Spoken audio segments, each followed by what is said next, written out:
Does the man of the household have to make more money than his wife? Ooh, good question. Hey, these are the questions we need. Absolutely. Absolutely. I'm sorry. I'm sorry, EK. Let me hold some. Let me get a 20, Doc.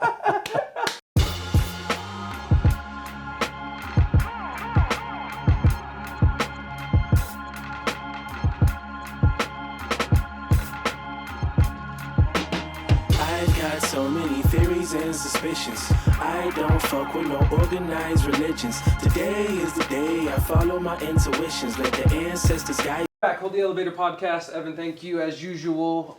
Me and Dot never get a chance to actually just talk to each other. Yes, sir. Which is how this whole shit started, or the concept of it. The concept of this podcast was me relentlessly calling Bdot and asking him for moral advice. And we finally turned into a podcast. We're actually Instagram Live now, too. So I think we'll take questions if people have real-time questions for Bdot. You can read from there? No, hell no. Oh, okay. Sarah. We'll see if Sarah will read it. If not, no big deal. So what we'll do right now, really quickly, we just wanted to have a shorter podcast. Reese just left, had a great show with her. But do you mind hopping on Instagram and watching this live and telling us questions? Oh, yeah. Is that all right? It'll be short. Your phone will do. Okay. So I'm going to ask Dot a couple questions. I already tweeted out, what should I ask B-Dot? Yeah. So I'm going to ask him a combination of questions that people from Twitter have for you, which is all battle rap related, of course. But there's some good ones in there, and some trending topics in the world. Let's get it. First one is a tough one, though. Yeah. Because we just talked about this morning with my people. Ooh, this is going to be good. Leah Thomas. Mm-hmm. A transgender woman, American swimmer, just won first place in a swimming competition. Oh. I don't know if you've seen this. Let me sit up for this one. I don't know if you've seen this. Babe, if there's... Ooh, that's where we're live. The phone's right on the chair. Cool, you're good. So I don't know if you've seen these pictures here. Okay, so... we want B-Dot's opinion on... What are you laughing about? It's all good. We want B-Dot's opinion here about how do you feel about this transgender woman that's... Let me first say that my opinion means absolutely nothing, okay? Of course. Okay, cool. Of course. All right, let me see that. The production help, Sarah. If you can, I'll give you $10. Okay, obviously right here, right? Yes. Okay. Took first. And so we're talking about this woman was once a man. Yes. Yeah, you know, as an ex-athlete, man, I do think there's like just to be really honest and frank about this, there's a biological component to this, to genders. And I think we got to be real about that, you know? Like, for the most part, typically, men are more athletically inclined. Okay. Whatever safe phrase I can use here. You know what I'm saying? But it's like, yo, it gets to a point where it could, you know, it's just dangerous, and it's just mentally dangerous for women that are trying to compete in any athletic field, and they have to compete with a transgendered person that is, you know, carrying the attributes of their former gender. You know what I'm saying? Like, you get to carry the attributes of your former gender into your new gender, and then compete against women who are, you know, less athletically inclined, don't have the muscular, there's a term for it, I can't even think about it, but you know, just don't have, I'm gonna just say it on some regular nigga shit, they ain't got muscles. You know what I'm saying? Like, they don't got muscles. They not, you know, I'm just sorry, but I just don't think that like, I would hate for my daughter, right, to be competing like that and to have such a disadvantage. And I do get that it's a touchy subject, and I understand. But I just wish that we could, because I mean, now we're potentially talking about mental health issues for the women that are competing, though, because they just know that they can't physically compete in most cases, you know. So it's like that was what, swimming? Yes. Imagine if it's boxing. And I think this has been a thing, right? Like UFC or boxing, one of them had a transgender, and so the person is carrying their their genetic, attributes over into a different gender, and they're competing, and I don't know, man. I don't know. It's tough. Like in 10 years, probably we're gonna realize how unprepared we were for living in this time. But like, I was telling Sarah earlier that like, I stand with you mostly. Mm-hmm. I think it's a little bit of unfair of an advantage, but the people that choose to speak out on it, and I even tweeted this today. I was like, it's strange that all of you guys care about female sports now. It's like, come on, man. Like, what are you really mad about? Right. You know what I mean? It's like, it's college women's swimming. Right. You're a big fan of that? That you never tuned into. You've never, so. Yeah, there's all kind of components to that. Like, it's layered because, people, when they look at that stuff, they look at people's sovereignty or their own ability to do whatever they want to do, the choices they make. And we live in this structured society that is unfortunately very, like, especially in America, like this concept of being American and being a patriot is really has Christianity, has a religious undertone like embedded into it. And I feel like that gets carried over to all of these type of conversations, like even this one, like, because then it comes back to, oh, you were born that way, which means that's how God created you. So there's even more like disdain or hatred for it from like a religious scope and a patriotic scope and all this shit. I'm just saying, I feel for the women competing, like that they're at a disadvantage. You know what I'm saying? One of these days, me and Bdot will fully get canceled for our Black People Believe in Christianity Too Much podcast. Yeah. But we can't because we just. But they already know how I give it up, bro. Like, Sarah, interrupt us anytime if there's any. Is there any questions? I have one question. All right. Who wins in a fight between you two? Who's asking that? I'm not. Alpha.Dave. Alpha.Dave. Who wins in a fight between you two? He's an alpha male, so he wants to know. Yeah, of course, yeah. Listen, I will say. I'm non-confrontational. Yesterday, I spent an hour at the chiropractor.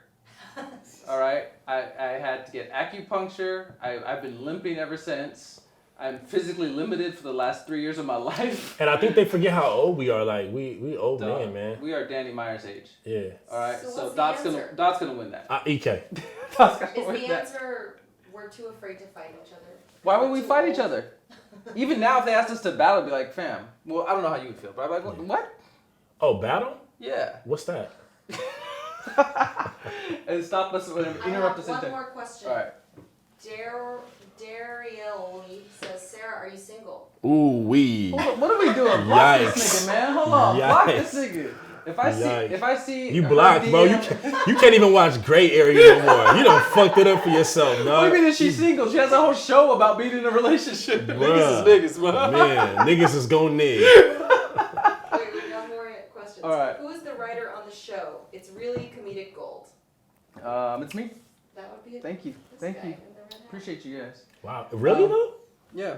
I did not know that. Yeah. I really thought that was all Sarah. I'm not gonna front. That's wild. It makes sense because I am the talent. Okay. That's wild. Okay. I really didn't know that, bro. That's wild. That's news to me, and I'm not to. You not see to, how they try to discredit a black man's hard No, earned I living? just felt like that was her field. Like I was like, yeah, that's Sarah, her come sit if you field. don't mind. Oh, Um, I'm not camera ready, but it's okay. They'll barely get you over here, I think. Okay. Interrupt me if you have something else. okay. Bdot, what was the first battle you ever watched? Says Cousin Jay on Twitter. First battle I ever watched, probably J Mills and Mook. Oh, really? I think so. Let's see. We're gonna. Oh, Yeah, I think so. What year was that? I was no idea. wherever I watched it, or however I watched it, it was definitely like LimeWire or Napster. I was doing some illegal no shit. shit. Yo, let me tell you what the fuck happened. I was downloading so much illegal shit that my pops got in trouble and shit. Oh, from the internet provider or something? Well, like actually, just because the industry that he's in, like word got around some kind of way. Like word got around. I mean, my pops got the same name and shit. Mm-hmm. So I guess. However, it was happening at the time because it was a fairly new thing that was happening when Napster and LimeWire came out. So the record companies were like at war with this concept of like this shit. Yeah. And there was like a cease and desist or some type of shit that came to the crib and it had his name on it. And he's in the entertainment industry and shit. And like it came up in a couple of his meetings and shit, all kind of shit. He was hot. He was mad. Amazing. He was mad as fuck. If you don't got one, I got one. What's the prediction on Surf versus Cortez? Oh, they want that. Oh, Bias aside, Bdot is what is said. battle rap questions, huh? Who said Harlem? Something. Ricks. Harlem Ricks. Good question. Dot. Okay, bias. These are rapid fire. Bias aside, I think Surf is probably more equipped as an overall battle rapper. Camera time with that phone. The overall entertainment aspect that's a part of battle rap now. So I think Surf probably has but see, this is why that question is like layered for me. Because the MC in me, Cortez, easily. Okay. But if I'm looking at it from a battle rap aspect of what these fans like, which is nothing that I like, I don't know. So for the fans, yeah, Surf. For me, Cortez. Did T-Top really get EK suspended for the lights? I will honestly say, listen, I'll finally set the record straight. No comment. No, he didn't, man. T-Top didn't get nobody suspended. T-Top's solid people. I'm just going to ask you three.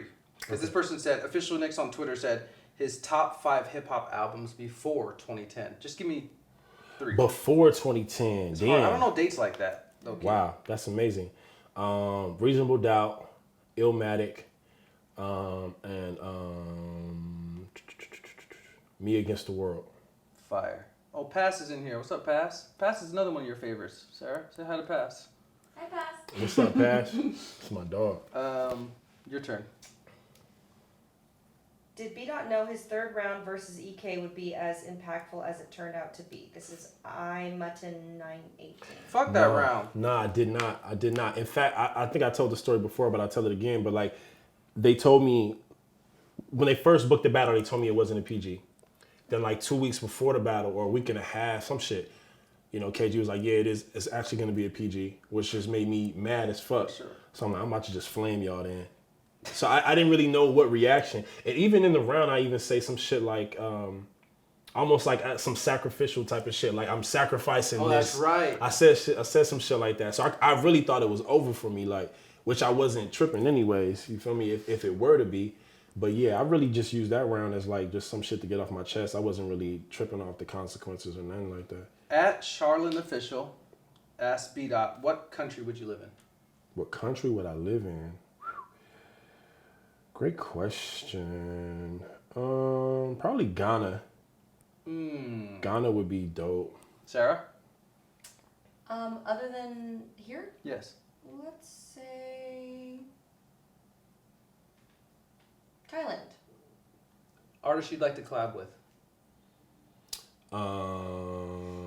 Damn, I got a couple. But definitely damn, what's baby girl name? The singer. It's at the tip of my head right now. I can't. And I say this all the time. Summer? Nah, Jasmine Sullivan. Oh, Jasmine that makes a lot Sullivan. of sense. Yeah, That I would makes love to collab with Jasmine Sullivan. I am Hoodie 47 says, what's your favorite book right now? My favorite book right now at this moment is probably well, it's always going to be this book called You Guru.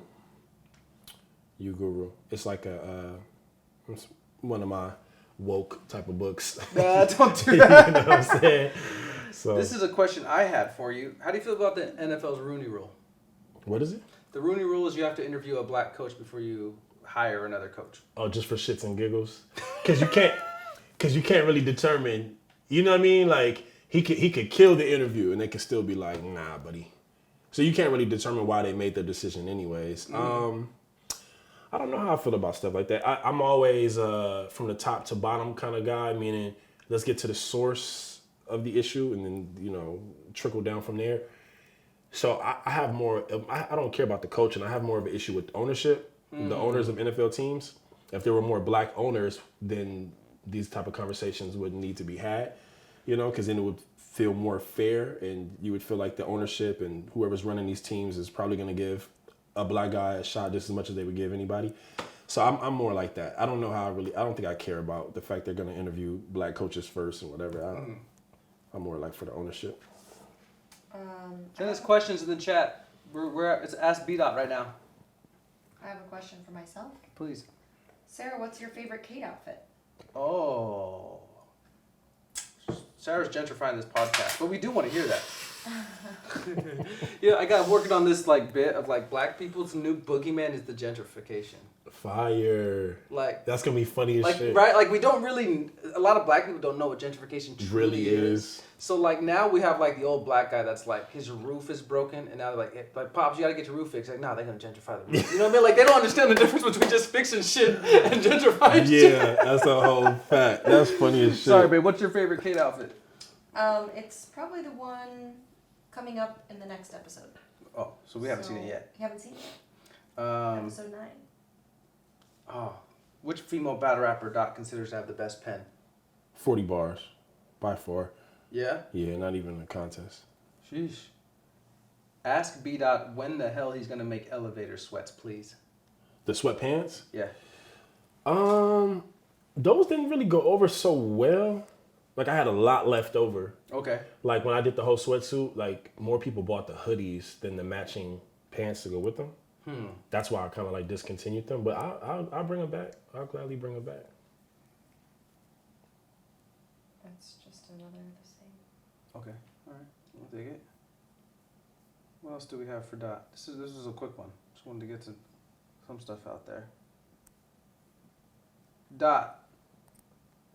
What's the next? Whoa. If it's not clothing, what's your next venture? Oh, I like that you're not doing right now.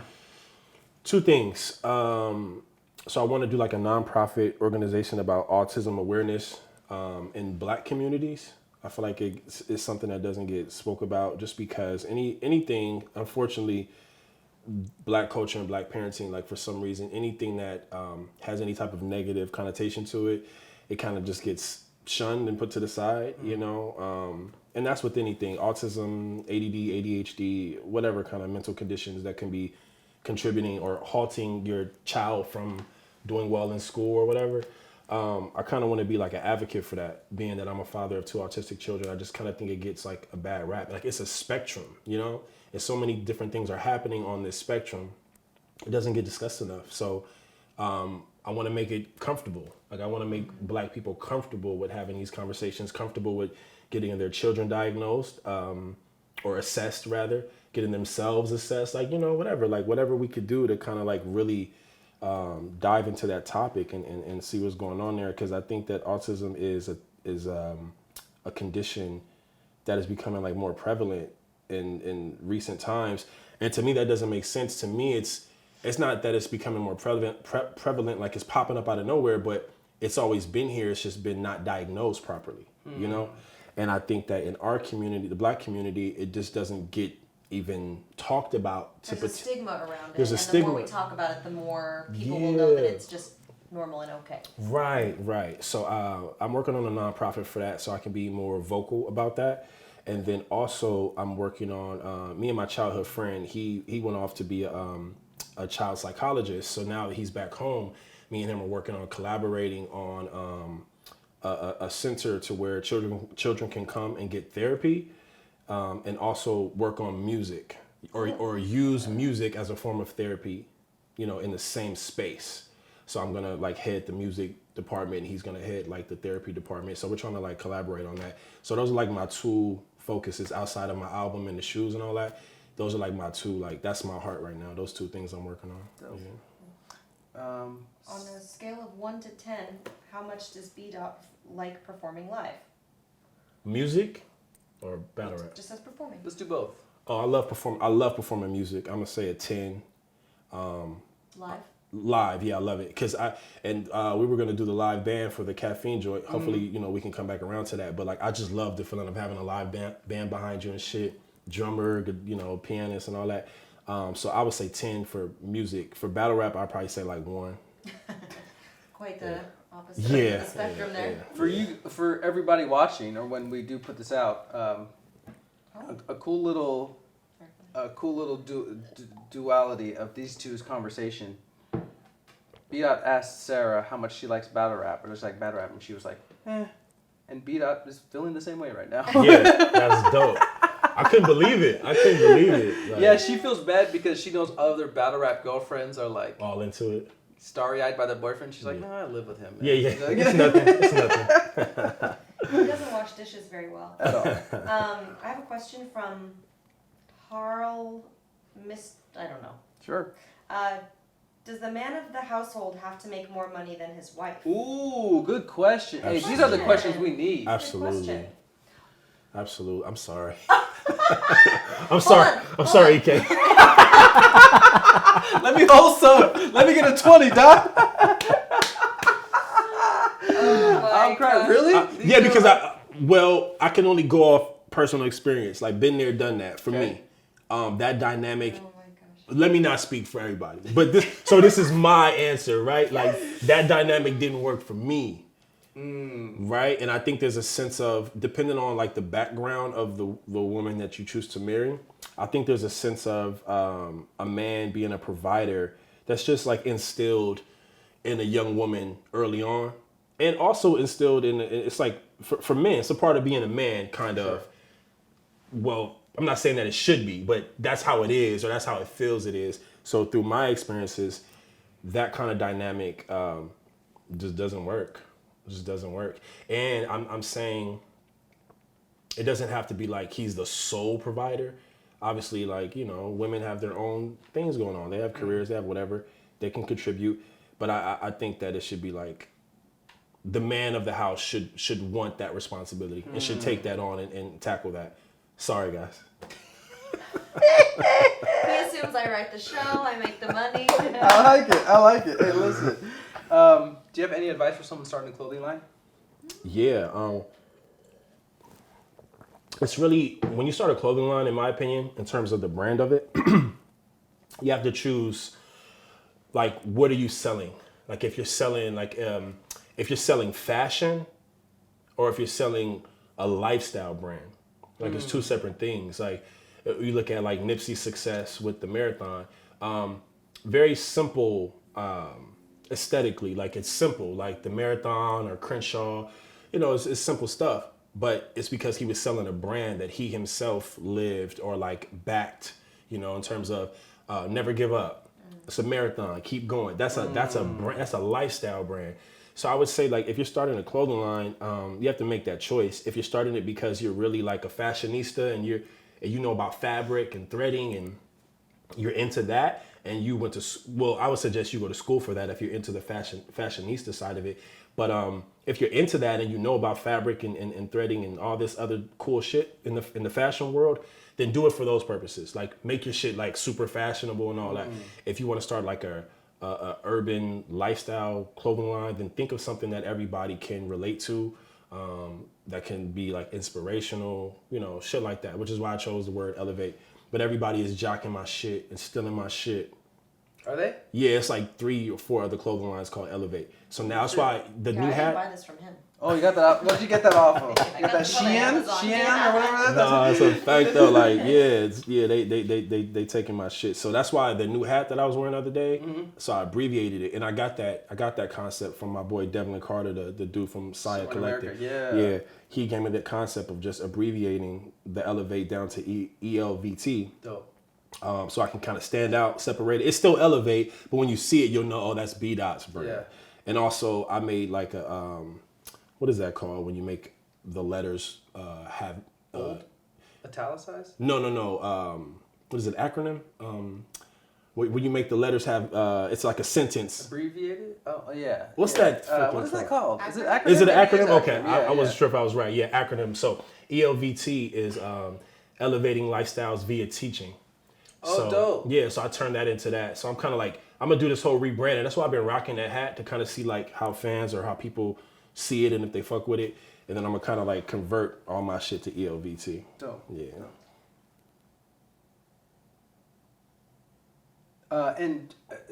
Speaking of that, I want to talk about, just because when he mentioned Nipsey's brand, listen, people, knock off all the designer in the world. Knock it off. Yeah. Louis, Gucci, Versace, knock it off. Wear all the knockoff designer you want. don't knock off the Crenshaw, please. This is Righteous. like, don't knock off the Crenshaw. That's our Right, own. Like, right. stop knocking Support off the the Crenshaw. real. You know Support what I mean? the Like, real, don't knock yeah. off the Crenshaw, man. Knock off everything else. Yeah. Ooh. Support this the one. real. Okay. Do you think it's harder to raise a child now based off music influences on the younger generation? Yeah, for sure. Yeah. For sure. I mean, because not only, so you have the musical influence, and then you have the reaction to the musical influence that we're all having at the same time through social media. So, when we were coming up, I remember listening to like Dog Pound. I'm definitely showing my age here, but like Let's Play House by the Dog Pound made me in the 4th, 5th grade, made me want to go flirt with a girl and rap that song to her. You know what I'm saying? Yeah. So I can only imagine what's happening now when these youngsters see what's her name, Meg Thee Stallion and Cardi B and all that, and so you're listening to that, and then that influence is partaking in real time amongst your peers. Now you coming to school, maybe dressing a little more provocative and shit like that. Like you're having the whole experience in real time, and you're seeing it on social media. Like I just think all that shit is I couldn't imagine, bro. Like I'm glad that I was born in the 80s like that and grew up late 80s, early 90s, because I think I'd be fucked up trying to, social, like think about it, social media, bro. That's Yeah. wow. If I was in high school with social These media, kids, bro, man. like these kids are warriors, man. yeah, because man, they go that's- through a lot of shit we didn't have to. that's a cold game. Callie Smooth is in here. He said, Callie, what's up, man? Smooth, what's up, We gotta bro? have Smooth on the pod one of these days. You Oh should man, definitely would drop love by. to. Would love to. That's bro. Mad Flex tweeted back. Who's I know both of us was like our personal favorite. One of our personal Mad favorite. Flex is the only battle rapper that I watch to get ready for a battle for myself, bro. Same, bro. Only battle rapper. I'm like one of the biggest Mad Flex. huge Mad Flex fan, bro. Flex says, does it get bothersome hearing about your college football days knowing you've reached a higher level of athletic excellence than all the couch potatoes that bring it up? Yo, Flex is comical, bro, because not only that, but like what we glorify in battle rap, like the cool guy, like the cool table in battle rap, like Surf and all the niggas, like the cool table, like everything that they rap about is literally the outcome of being like a high school football star. Like, you know what I'm saying? Like, you're going to get all the girls, you're going to get all the attention, you're the cool guy. So it's just funny when it's brought up, like, you played football and you ran fast and scored hella touchdowns. It was ranked number 7 in the nation and number 2 in California. What a fucking trash accomplishment. Like, you know what I'm saying? Like, it's hilarious to me, bro. But, it's battle rap and people, try to poke fun and trying to find flaws in anything they can, man. But, 5 minutes. We got 5 minutes left. Sarah, you got any questions for Bdot? Ooh. I have someone that said, love from India, huge fan of y'all. Hey, shout out to India. Peace and love. No questions. All right, we're good. Nice. I want to shout out to Frozilla, Anthony, clothing line. We're trying to rock on Gray Area and the Holy Elevator podcast, Black and Brown owned companies. There we go.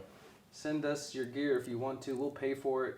Get you any type of exposure that comes from our show, we will gladly give. Bdot. This is good, but just do a grab bag every once in a while, man. I'm It's with good it, to just bro. talk to you. I love it. Because, we always get guests, great guests, thankfully, you Yeah. know. It's good to just have us two. Sorry, Sarah, not disregarding Sarah. Yeah. Sarah at all, the Never breadwinner of the family. You guys got to see. Minor gray area. Writer, Right. breadwinner. You guys got to see. It's just hilarious having Sarah and Bdot in the same room, man. They need their own series. What? Yeah. It is probably like, I get like this bad rap that like I just hate white people and shit, right? And people don't understand that like I don't. You know what I'm saying? And Bdot and Sarah are friends. Yeah. Like they actually like actual friends, like you know what I'm Closes saying? his eyes every time he talks to me. I didn't know why until just now. He's always about to throw up. Like, She's kidding, yo. What made Bdot want to team up with Sia Collective and Devlin Carter? Oh man, I just was a huge fan of his work. I got some size on right now. I keep them on. Huge fan of his work. I just love the fact that if we wanted to, we could provide everything we need for ourselves. You know what I'm saying? And here Devlin comes and he starts a brand, and his shoes are actually fire. They're dope as fuck. You know, because I hate the whole support, and it's not quality though, or the brand itself or the owner of whatever business doesn't care about providing the quality to compete with other things that we are used to purchasing. So, you know, he come through with this shit, man, and to me, I was just blown away. I was like, wow, these is high quality shoes. Like he however he started, whatever money he put the money in, like he put the hard work in, you know. So yeah, man, I was just a big fan of his, and he just hit me up out of nowhere. Dope. Kind of like just one of them things that like just putting that good energy out there just came back to me.